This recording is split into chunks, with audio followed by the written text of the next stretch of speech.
Hello everybody, my name is Grant. This is another war game review, but tonight I'm reviewing a solo play only game, so Alexander's not with me. Most of you are used to seeing both of us together, but tonight I'm flying solo. I'm not a huge solo gamer. I do have several. Most of the ones that I do own are war games. I tend to really like those. But it's a different game. When you play solo games, you're by yourself. You really have to stay on top of the rules. There's no one else to bounce ideas or thoughts off of. So it's really your interpretation. That's one of the things I don't like. But enough of that. Maybe I'll talk about that at the end. But tonight I actually played for the first time. So this is actually more of a, not necessarily a review, but a first impressions after a first play. The game that I played tonight is called Merrill's Marauders, Commandos in Burma, 1943 through 1944. This is from Decision Games, and it is one of their mini-game series. This is designed by Joseph Miranda. I actually did an unbagging or an unboxing, as this is a game that comes in a poly bag, so it's a mini-game. Did an unboxing video, so if you want to check that out. I'm not going to talk a lot about components, but let's talk about what this game is. So this game is a solo war game. You are taking on the role of special long-range recon patrol, special ops forces during World War II in the China, Burma, India theater, or CBI as it's commonly referred to. And this game takes you through a series of movements where you're trying to find objectives, locate objectives. You have some false objectives. You're trying to gain intel on those objectives, reach them, fight through Japanese forces. More often than not, those forces severely outnumber you. That is an MO of Merrill's Marauders. So in that respect, the game is very thematic. I think it's very fitting. Most of Merrill's Marauders units are 2 and 3 power units, and a lot of the Japanese units in the cup that I kept pulling at least were 6s and 8s, so that was really difficult to overcome. But the game is based on the use of operations points to do a series of events, which includes movement into spaces, drawing event cards, which will then you have to overcome something or fight units, all along trying to get towards objectives that you know where they are on the board. You just don't know which of the ones are true objectives and which ones are decoys. In this scenario, the scenario that I played was called Operation Longcloth. There are 4 of these scenarios in the game. They're all little cards. As you can see, these are the really small ones. But there are 4 of these. Each of them has a different number of operations points that you are given. They give you a certain amount of recruiting points that you use to build your force. One of my favorite parts of the game, and I'll talk a little bit about that later.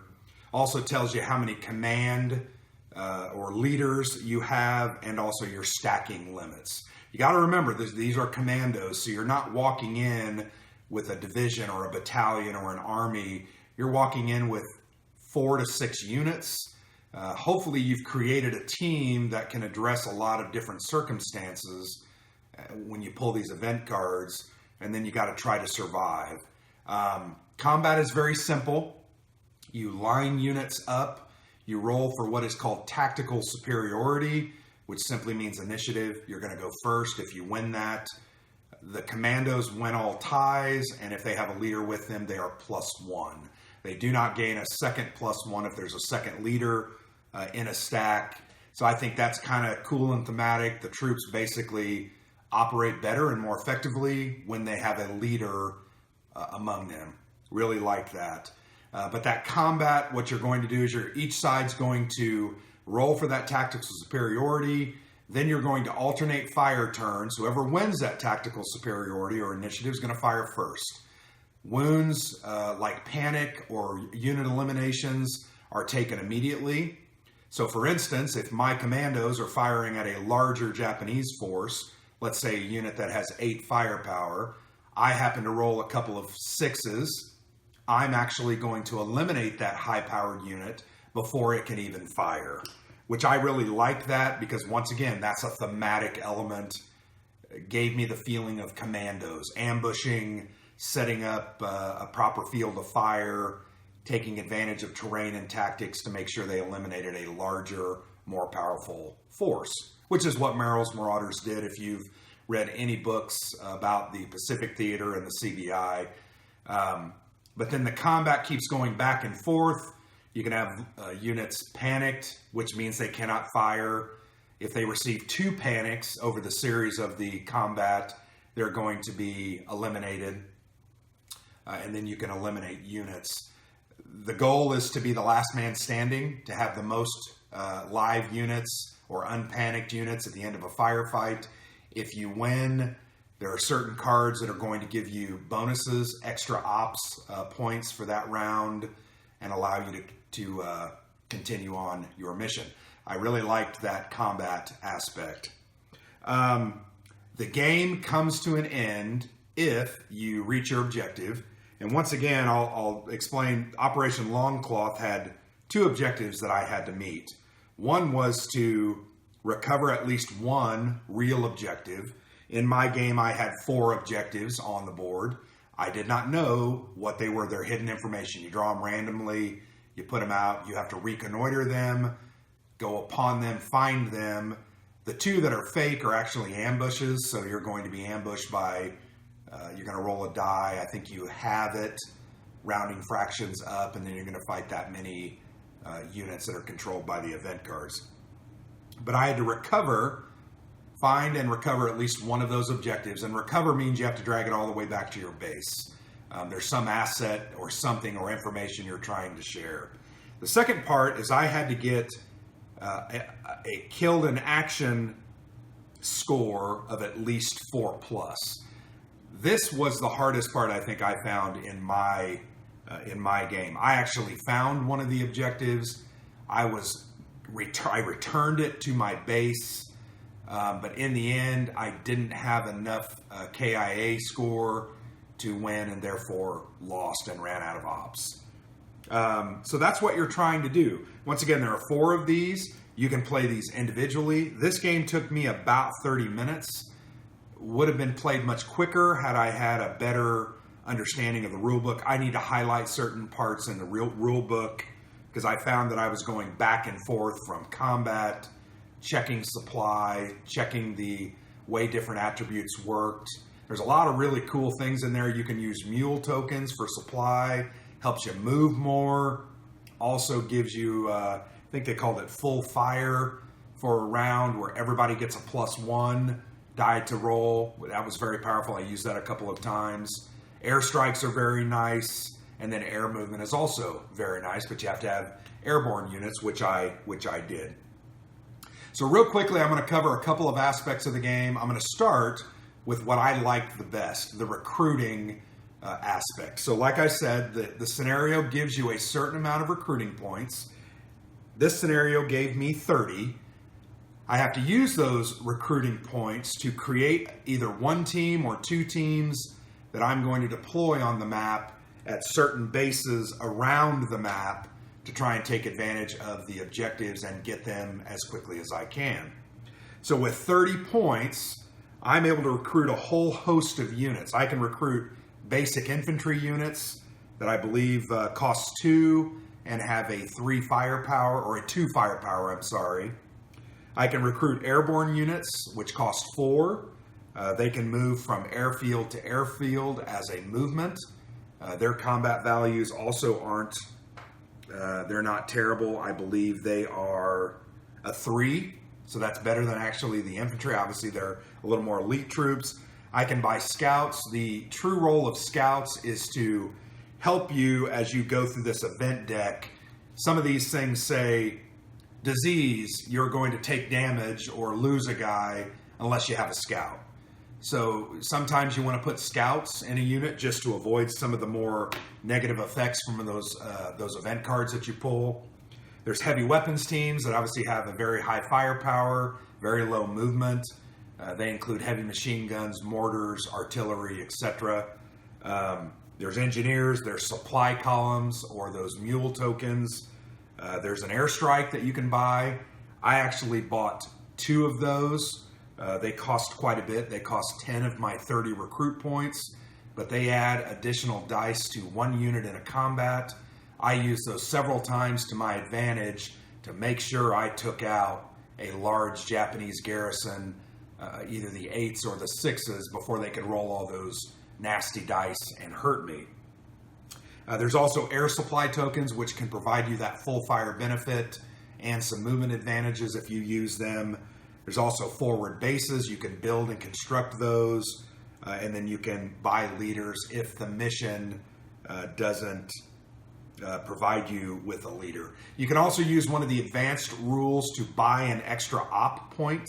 I did that in this instance. The scenario only gave me 7, so I bought an extra one because I felt like I was going to need it. Actually, if I had a couple more, I might have won the scenario.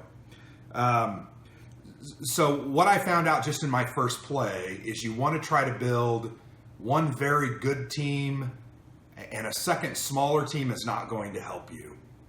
And what I mean by that, a second smaller team with only 1 or 2 units isn't going to be able to take the damage necessary to survive regularly in firefights. My big team had 4 units, a leader, and a supply token, and by the end they were completely all eliminated. I had some bad luck. You're drawing randomly out of this cup, these Japanese units, and I tell you, I kept drawing the 8 and the 6. There are several 2s in there. I believe there are, let me check. There are 2 2s, 2 4s, 2 6s, and an 8. And sure enough, I kept drawing out the 8. But what I found is they kind of kept killing my guys. I got to figure out a way to do that better, because when I lose guys, I'm going to lose 2 points on my KIA track up there, and that's not good. I only gain 1 for killing a Japanese, so that's one of your objectives. You've really got to manage that. But creating those teams, I found that absolutely fascinating. Like I said, those different kinds of guys. I think those mule tokens, the logistics supplies, supply columns are very important. Airstrikes are very important. But you also don't want to overbuild your guys. You want to save a couple of recruiting points, because you're able to do what's called an aircraft turnaround. Every time you use an airstrike or an air supply, you're going to roll a die. On an even die roll, 2, 4, or 6, that will return to your available air pool. If you roll a 1, 3, or 5, it's going to go back to your recruiting pool. So if you miss that roll, you can actually spend a recruiting point to get that aircraft to turn around. I think that would have been very valuable for me. I think I would have used that a couple of times, because I ended up losing both my airstrikes after using them to great effect early on. So building that team is a very key part of this game. Obviously, after a first play, I'm not going to know how to do it fully, but I did learn some lessons, and I think that I will better understand how to do that. The other thing I think I realized about the teams, movement is very limited on larger units, like the heavy weapons unit that I mentioned that has a 5 firepower. That unit only has a 1 movement. So if I place him in a stack with a leader who has a 3 movement, a scout that has a 3 movement, and other infantry that have a 2 movement, I'm going to be limited to 1 movement, because you only move as fast as your slowest unit. So I would have probably left out that heavy weapons team and that small commando unit and put in another scout or another infantry, and I would have been able to move quicker and getting across the country. Because what happens is, when you move 2 or 3 spaces, you only draw an event card when you stop your movement. So if I could move 2 spaces, I'm going to skip the 1 hex or the 1 box where I might have an encounter, and I'll only have an encounter when I hit the end of my movement. So once again, that would have minimized the amount of attacks I would have taken, minimized my losses, and helped me maybe potentially win the scenario. So that's that element. The other element I wanted to talk about very quickly that I really liked quite a bit was the operations track. and having to use those operations and manage those operations. In this scenario, I started with 7, was able to buy an extra one for 8. Every time you do movement, combat, and or resolution of an objective tile, you have to spend an op point to do all of those things together in one action. So you can see with only 7 op points, you're going to have 7 turns where you're going to be able to try to accomplish your goal. There are event cards which will say if you defeat this enemy, you gain an op point. So it's like you took that turn for free. There also were some, the one that I really liked quite a bit was called Bonsai. I had to face, I think it was 2 Japanese units, and if I defeated them, I would gain 2 operations. So it was like I was gaining a net 1, 2 minus the one that I used to get that. So really managing those is very, very important. Also, that an aircraft turnaround not only requires a recruitment point to use again, but it requires an op to be used. So that's something I would have managed a little bit differently, but I really liked that aspect. In looking at the other scenarios, most of them had 8 up to 12 operations, but they're bigger scenarios. You have to do more things. But I really liked that ops track. The KIA track was very interesting, but once again, it's hard. Every time I lost a unit, I was going to take 2 steps back. Every time I killed a Japanese unit, I only got 1 step forward. That was kind of difficult. In general, the game is very easy to play, very easy to understand, very easy to grasp. The one complaint I do have, while the rule book is generally clear, there are some vague points where I had to read it 2 or 3 times and then try to make sure and cross-reference and make sure I fully understood. What I would like to do is go through here with a highlighter and just highlight the different parts that I know I'm going to use every time I play this game. The sequence of play, the combat procedure. I would also probably highlight the supply units, their different benefits, as well as some of the other basic elements, the logistics that you have to worry about. But the rules were okay. I think they could have been better. Could have had more examples, maybe some color examples. But once again, this is a mini game. It's intended to be played quickly. I think once you get it down, I'm going to be able to play these games much more quickly and move forward. The components are very, very nice quality for a $13 mini bag, poly bag game. They don't come with dice, so I had to get my own dice, which was a little annoying. But I understand that. It's, once again, small game. Really liked the event cards. The other concern that I have about these event cards, there are only 14 of them. In the game that I played, I actually finished all of these and had to reshuffle. So I'm pretty much going to see these again and again and again.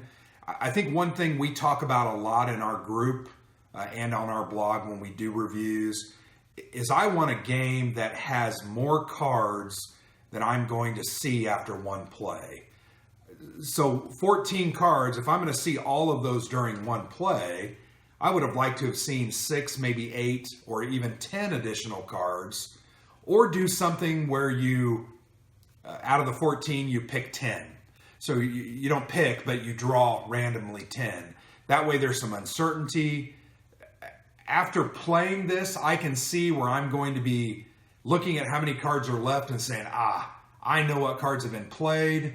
I know there's a resupply token coming up, or I'm going to get more ops and I'm not worried about that. So that's probably a complaint that I had. The counters are great. They're small. There's not a lot of information on them. One other point that I had, these hidden objective tokens, and I'm not going to be able to show you, but this is supposed to be hidden information. I'm not supposed to know what is behind this counter. What you would see on the left edge of this counter, if you could, is it was off center when they struck the counters. There's actually a little brown line on this one token. So out of the objectives, I actually have 2 which is good because one of those is a real objective and the other one is a fake.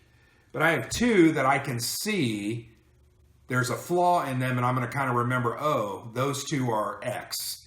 So that's something that bothers me. When you have hidden information tiles like this or counters like this, you've got to make sure they are perfectly struck so that there is no differentiating mark on them. Just a small quibble that I had. Overall, very, very fun game. For my first play, I really enjoyed it. I want to play it again. In fact, when I'm done with this video, I'm most likely going to set this same op up again. I'm going to reload out my teams, and I'm going to try to do it one more time and see if I can do better. But this game, like I said, these small 20 to 30 minutes, I think you can play. There are 4 of them. You can string them together as a campaign, and you actually, from mission to mission, you can carry over recruiting points that you didn't use. You can carry over leaders that are still alive. I like that element, and I think that's something that's going to lend itself to a great deal of replayability. So with that, I would say if you're looking for a fast-playing solo war game, and frankly, this is going to travel really well. I'm going on a cruise in a couple of weeks, and I'm probably going to throw this in my suitcase because I can play it in 20 minutes. It's very small, very lightweight, and I'm going to be able to carry it around and play. And actually, I'm going on that cruise with my blog mate, Alexander, so hopefully we'll be able to maybe play it together, and I'll get his feelings on it. But there you go. I didn't show you the board much, but check out my unboxing video. Was posted earlier. This is a good game. I recommend you go ahead and try to get one. They're $13 or $14 online. There's a whole line and series of them as well. It uses the Commando rules by Joseph Miranda, and those Commando rules are used throughout the entire system, and then there are scenario-specific rules that are thrown in. So I've been looking at a couple of them since I got this. There's 4 or 5 that I definitely am interested in picking up. So go ahead and get a copy, give it a try, and let me know your thoughts in the comments. I would like to do a couple of more plays. I'd like to do an AAR, or typically we do the smaller action points just to give you a flavor and a kick into some of the rules and a little look inside. I'm going to work on those as well, but may do a review here in a couple of weeks. But I'd like to play all 4 of the scenarios at least once and probably twice, and I'd also love to play the campaign game. So it may take me a month or so to do a review, but this video, First Thoughts video, is probably good for right now. So thanks a lot. Thanks for watching.